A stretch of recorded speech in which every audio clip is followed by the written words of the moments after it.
একটা রহস্যময় দ্বীপ যা এক জায়গায় বেশি দিন থাকে না।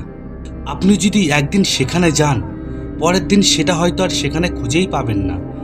এটি কি প্রকৃতির খেলা, না এর পিছনে কোনো আছে রহস্যময় শক্তির হাত? আজ আমরা জানাবো পৃথিবীর রহস্যময় চলমান দ্বীপের গল্প, কিভাবে এই দ্বীপগুলি নিজের অবস্থান পরিবর্তন করে। ভিন গ্রহদের কোনো যোগসূত্র আছে কি? আজকের ভিডিওটি একদম শেষ পর্যন্ত দেখুন, কারণ আজ আমরা জানবো এমন কিছু তথ্য যা হয়তো আগে কখনো শোনেননি। হ্যালো গাইস, আমি সুমিত, তোমরা দেখছো সুমিত মিস্ট্রি ফাইল। তোমরা যদি এমন রহস্যময় ভিডিও পেতে চাও তো অবশ্যই চ্যানেলটি সাবস্ক্রাইব করে বেল নোটিফিকেশনটি অন করে দেবে। চলুন জেনে নিই এই দ্বীপগুলি কিভাবে স্থান পরিবর্তন করে এবং এইগুলি কিভাবে তৈরি হয়। এই দ্বীপগুলি কিছু জলাভূমিতে গাছপালা ও মাটির স্তর একসাথে আটকে গিয়ে বিশাল আকৃতির ভাসমান দ্বীপ তৈরি হয়, যা বাতাস ও জলের প্রভাবে নড়তে থাকে। আবার কোনো কোনো দ্বীপ ধীরে ধীরে সরে যায়, যা ভূমিকম্পের ফলে হয়ে থাকে। কিছু কনস্পিরেসি থিওরিস্ট দাবি করেন চলমান দ্বীপগুলোর রহস্যের পেছনে রয়েছে গোপন সামরিক পরীক্ষা। চলুন এবার জেনে নিই এমনই কয়েকটি দ্বীপের কথা। Island of the I.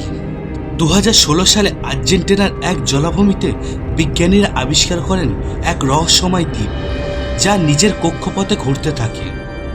এটি প্রায় সম্পূর্ণ গোলাকার এবং ধীরে ধীরে নিজের অবস্থান পরিবর্তন করে। অনেকে মনে করেন এটি ভিন গ্রহীদের গোপন ঘাঁটি। সাইবেরিয়ার ইয়ানিসাই নদীতে অবস্থিত এই দ্বীপটি প্রতি বছর নিজের অবস্থান পরিবর্তন করে। বিজ্ঞানীরা মনে করেন নদীর শক্তিশালী স্রোতের কারণেই এটি ধীরে ধীরে সরে যায়, কিন্তু স্থানীয় লোকজন বিশ্বাস করেন এটি আসলে অভিশাপের কারণে হয়েছে। বাংলাদেশের ভাসমান দ্বীপ। বাংলাদেশের কিছু জলাভূমিতে ভাসমান দ্বীপের অস্তিত্ব পাওয়া গেছে, যেগুলো কচুরিপানা, মাটি ও গাছের অংশ দিয়ে তৈরি হয়েছে। এই দ্বীপগুলো স্থান পরিবর্তন করতে পারে এবং কৃষকরা এগুলোতে চাষবাসও করেন। বিশ্বের অন্যতম প্রাকৃতিক বিস্ময় হিসেবে এগুলোকে গণ্য করা হয়। এই দ্বীপের পিছনে ভিনগ্রহীদের হাত নাকি অন্য কিছু?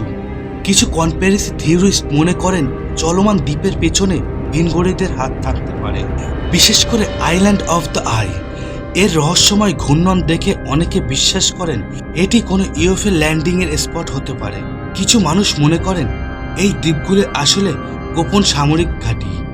তাহলে চলমান দ্বীপ কি শুধুই প্রাকৃতিক ঘটনা, নাকি এর পেছনে কোনো গভীর রহস্য লুকিয়ে আছে? বিজ্ঞানীরা কি সত্যি এই রহস্যের সমাধান করতে পেরেছেন? আপনার কি মনে হয়? কমেন্টে জানিয়ে দিন। এমন আরও অবিশ্বাস্য রহস্য জানতে চাইলে আমাদের চ্যানেল সাবস্ক্রাইব করুন এবং নোটিফিকেশন অন করুন। তাহলে আজকের মতন এই পর্যন্ত। ধন্যবাদ।